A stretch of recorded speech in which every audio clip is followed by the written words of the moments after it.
ברוך אתה אדוני אלוהינו מלך העולם שהכל נהיה בדברו. The Bible tells us that Jacob is ill and Joseph comes to visit him. Actually, it's the first time that the Bible mentions illness.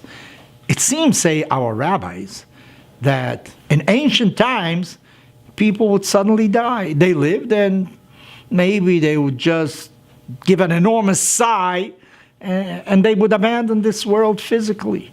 In the case of Jacob, he is ill first. Maybe illness is an alarm. You know, your days are going to terminate. See what you have to do the last things. And Joseph comes to visit his father, and he comes with his two sons. His sons are Ephraim and Manasseh. And Jacob blesses the children of Joseph. Actually, the Torah says, the Bible says, that Jacob blesses Joseph by blessing the children. And maybe that is the biggest blessing for a parent, when his children receive a good guidance in this world, when they behave the way they should. This is probably the biggest blessing for any parent. And the Bible also tells us that Jacob places his right hand on top of the head of the younger one, instead of placing his right hand on top of the head of the older one of the two children. The Bible in general seems to tell us that the firstborn is not necessarily the best child. You see that right in the very beginning, Cain and Abel. Cain is the one that kills Abel. Jacob and Esau. In other words, it's trying to tell you that it is personal accomplishment. That is the merit, not the fact that you were born first. Maybe this is the reason, I don't know. In any event, why did Jacob bless the children of Joseph and said, this is the blessing that in future generations you're going to use? In other words, you want to be blessed just like the children of Jacob, just like the children of Joseph, Manasseh and Ephraim were blessed. That's the way you want your own children to be blessed. Why is that so? Well, some say, maybe this is the only case we see in the Bible in those times of brothers where there is no confrontation. All the other times, the children of Jacob, there are all sorts of problems among them. And as I mentioned already before, Cain and Abel, Jacob and Esau, there are always problems. But with Manasseh and Ephraim, there are no problems.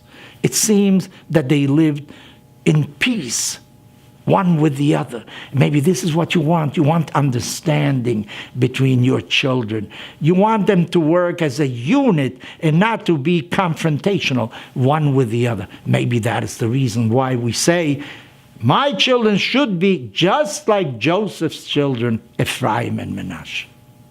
Or maybe it's something else. The Torah says that when Joseph comes in front of Jacob, who is ill with his two children, Jacob says, Mi ele, who are these? Didn't he know his grandchildren? I'm a grandfather. I know my grandchildren very well. That's the greatest treasure that you can possibly have. What do you mean, Jacob did not know them? So some of the rabbis say the following, they were dressed as two Egyptian children. So Jacob said, hey, just a moment, who are these kids? These are my grandchildren. They're supposed to follow a certain tradition. So Joseph told him, don't worry about it. This is only their outer garment. They're continuing in the tradition. They're following the morals, the ethical path that you showed us we have to walk in our lives. Maybe this is the reason why we say, your children should be blessed as Manasseh and Ephraim. There is something called assimilation. We live in a society where there are all sorts of ill paths that people choose for themselves. All sorts of misdemeanors that take place in a society. Do you want to assimilate? Of course. I want to learn from the culture. I want to study science that humanity has developed. But on the other hand, I want to be faithful to the morals, to the ethics, to the norms that the Bible, that the Torah has instructed us. Notice, you want to have children like Joseph, who are able to nurture themselves from the society in which they live, but they still remain truthful to the path that their parents and ancestors showed them to follow in their lives.